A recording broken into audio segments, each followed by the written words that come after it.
Mesdames et messieurs, bonjour et bienvenue à la revue de presse de ce lundi 15 juillet 2024.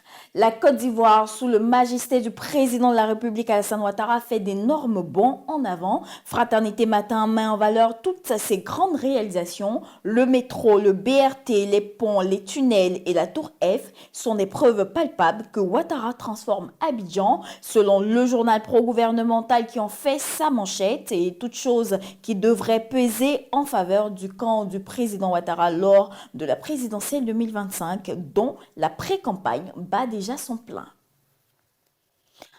Ainsi, le mandat ouvre avec le ministre d'État Kobenan Adjoumani qui, à la faveur d'un rassemblement de la jeunesse RHDP à Bondoukou, est formel pour dire que le candidat du RHDP c'est ado ou rien. À cet effet, il mène toujours, selon le mandat, la jeunesse du RHDP en mission.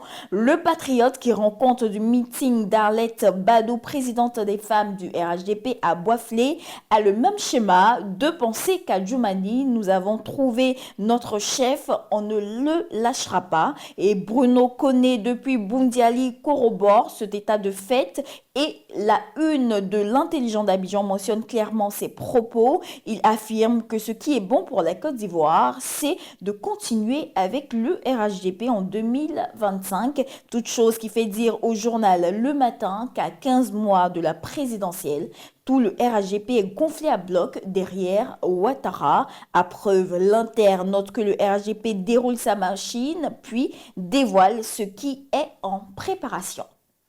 Chaque camp affûte ses armes pour la présidentielle 2025. Laurent Gbagbo était hier à Beaunois pour un meeting.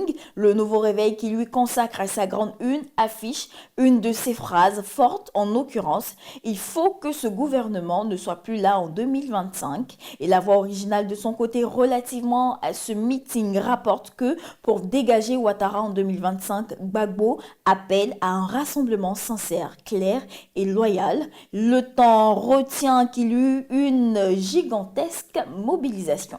Le rassemblement aborde un sujet crucial et d'une grande importance en ouvrant avec les peines encourues en cas de pollution environnementale.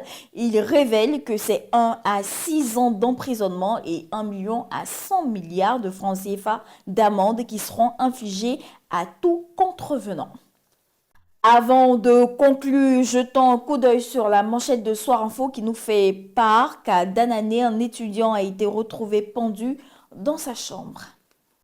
Terminons avec un sujet qui a attrait à l'influence géostratégique internationale, et c'est la grande une de l'essor que nous consultons pour reprendre les propos d'Assalé Alafé qui estime qu'aucun pays n'est à l'abri d'un coup d'État, cela à cause de la Russie qui veut étendre sa zone de contrôle.